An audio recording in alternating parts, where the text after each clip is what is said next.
wanted to hop on and talk about what having to train myself to be concise in emails for work and even my social interactions in a political environment, an environment that holds a lot of politics, taught me about masking.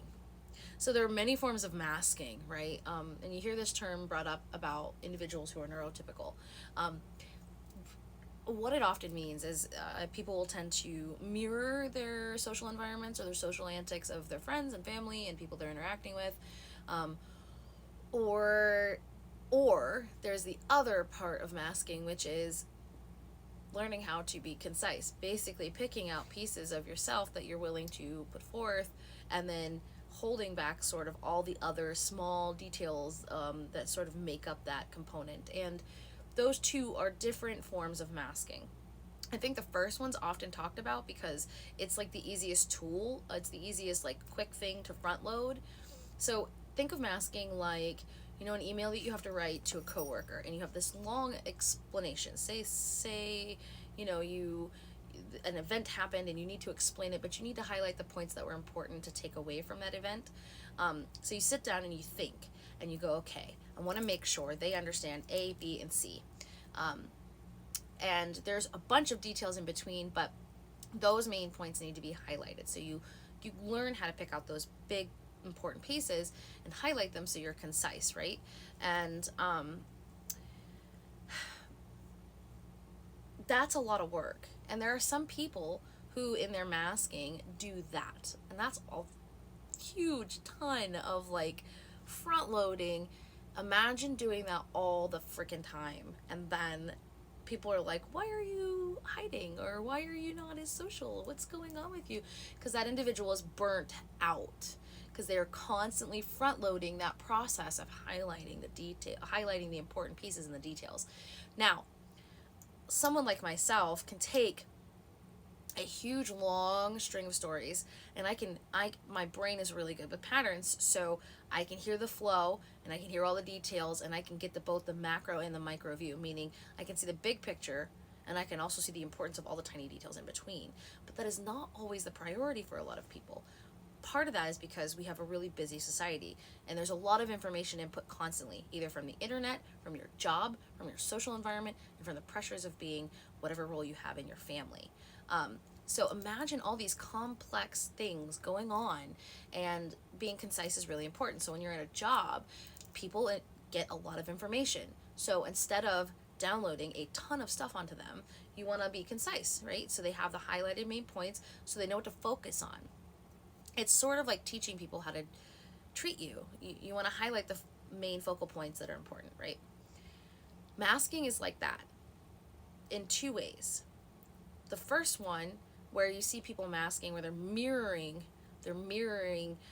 social antics, it's because that is the thing that is socially acceptable in that environment at the time, and it is far easier to do that than to do a bunch of front loading and sort of hold back information and just sort of highlight the main points, because it's a lot of fucking work.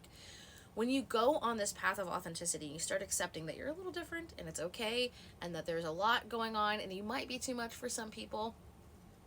What I've noticed is, and this is my personal experience and I've seen it in others, is they shift from mirroring, and they still do it sometimes, even I, like, if I hang out with somebody too much, if I hang out with somebody a lot, I'm gonna pick up little things that I probably value, or subconsciously I'm like, that's cute, or I relate to it, or resonate, or whatever. You're gonna see some of that, and that is a primal instinct to be safe in a group of people. Safety in numbers, it's a primal thing. So it taps into sort of primal urges to make sure that we are in a community that is accepting, so that you are safe in numbers from, like, predators back in the day and all that jazz. There's a lot that goes into it, but the point is that there's a little bit of that, and then when you step into, like, this path of authenticity and you're really trying to just be like you, there are still environments where you kind of can't. You have to, like, water it down a little bit, and so then it shifts into, all right, let me pick out the main points, because I still want to be myself, and I don't have to smother people in all the details, but I'm going to be concise, and that is a lot of work. I don't think it's talked about enough, that when you step into this authenticity authenticity path, this path of like self-acceptance and being yourself in front of others and being like, screw painting an image, I'm just going to give you the image that's there. There is this heightened level of burnout that occurs, and for an extended period of time, in my experiences, it happens. And I have to constantly remind myself, oh, but it's worth it. And it is. There is some freedom in it, right? For this small period of time of restriction, it opens up this broader range of possibilities on the outside of that small set of restriction, right? So I'm honing in and being more concise with being who I am, and I'm sharing those pieces. But there's all the details in the background that some people really value, and a lot of people can't do. They can't digest it. It's too much. And that's fine. Learning to accept that that's okay. And then when I feel like I'm doing all this work, this front loading to make sure people get the main points, it's fucking exhausting. I remind myself, like, the reason we do this, though, the reason that you set out on this journey to just be yourself, is because it allows you to be a little bit more free.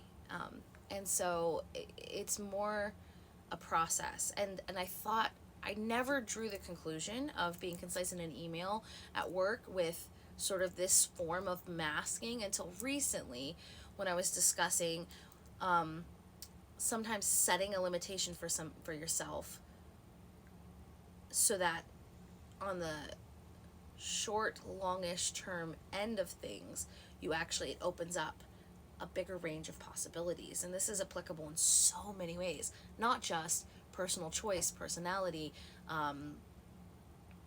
how to express yourself when the world is very busy and people don't necessarily have time. It's not that they don't care, it's just that they are also in survival mode, or they're also doing all this work.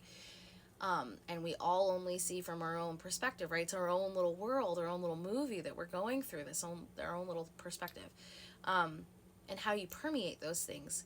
And how you permeate it is through that process. And then it allows over time, when someone gets to know, like, they're like, oh, that's you, then if they inquire about the details, you can share them. But it was really interesting to shift in that perspective of like, rawr, I have to dilute myself for the world, to consume me or be around me. But the reality is actually, like, you're doing the work because if it's for them, if it feels right, they're going to ask and they're going to be curious and they're going to want to dive in deeper into the details. And if they don't, then fine, you move on and you continue to be concise with people that you meet, and so on and so forth. And it kind of allows you to just decide where you want to spend that energy, because one, you don't owe an explanation to anybody. Two, explanations are nice if it creates a deep connection. That was a lot.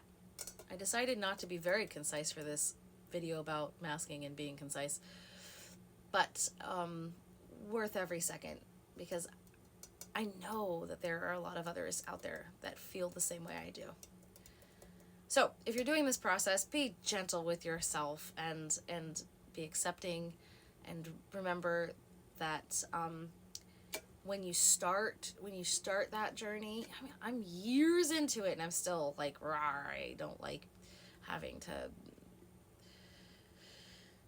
water it down, or however you want to look at it. But I think I prefer the perspective that it is giving people snippets, and if they ever so curious, they can ask and we can dive in. And that leaves me, I can keep an open heart and an open mind, and then I can also give them a choice on whether or not they'd like to go a little deeper. Yeah. Happy Monday.